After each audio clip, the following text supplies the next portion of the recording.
Bugün sizlerle birlikte qırılmaz Babasının kamerasıdır. Dəmir babasının Eldənizin babasının da. Birinci testimiz. Bu gördüğünüz kameranı bu yukarılıktan aşağı atacaq. Bura çox az olduğuna görə bundan yukarılara da atacaq. Birinci səviyyə. qırılmadı ki. Heç nə olmuyor. Sonra İkinci səviyyə. gördün.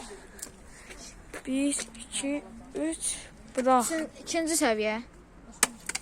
Heç nə olmadı. Onun kamerasına heç nə olmuyor. Ya ekranına heç nə olmasın. Onun bir tane. Üçüncü Aa. səviyyə. Ne oldu? Heç nə olmadı. Ona baxın. Baxın video hamı ki. Wait, siz Ekran çoxdan qırıq idi, Eldəniz. hə, Heç nə olmuyor.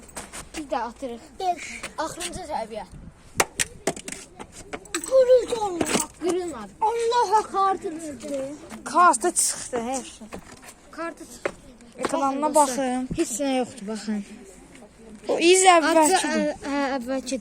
Bu taxaq. Bu təzədir, bu təzədir. O CD O kart. təzə deyil, saxlama. İndi ikinci testimizə keçirik. Buna qırmaq daşı var. Ay yuh artıq. Heç nə olmaz. Oyda. Bu ne pes. Allah hakkı kırıldı. Sen ödeyirəm. Hanı? Qırılmadı. Hanı baxın. Qırılmadı. Dostlar, Oy heç buna nə- bax əyrildi, Aa, əyrildi. Dostlar bunlar delidiler. Hadi gelin. Videomuzda Pulunu ver uşağı. Baxın ye. Bu videomuzda Mənim Eldənizin əlimdə kamerası şeyləri qırdım. qırıldı. Mənim də kameramı verərəm sonra. Bu kameranı qırdıq. Sən demə bizi aldadıbdılar. Bu kamera qırılmaz değilmiş. Görün Ay. kızlar. Görürsünüz bizi aldadıbdılar. 1 milyon TL vermişdi. Bakayım. Ana 1 milyon TL. TL bu Bize demiştiler ki. Naz. Tamam mı? Bize demiştiler ki Ha. bu kırılmazdı. Dostlar bunlar Ayın düz neçə manat verdi? bunlara inanmayın.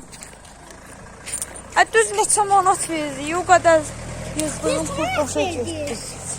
O manat. Hava kardeş.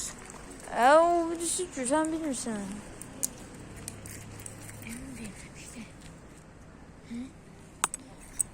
Sağ olun dostlar. Bir sonraki videomuzda nəyə qırmağınızı deyin. Mənim əşyamdan yox.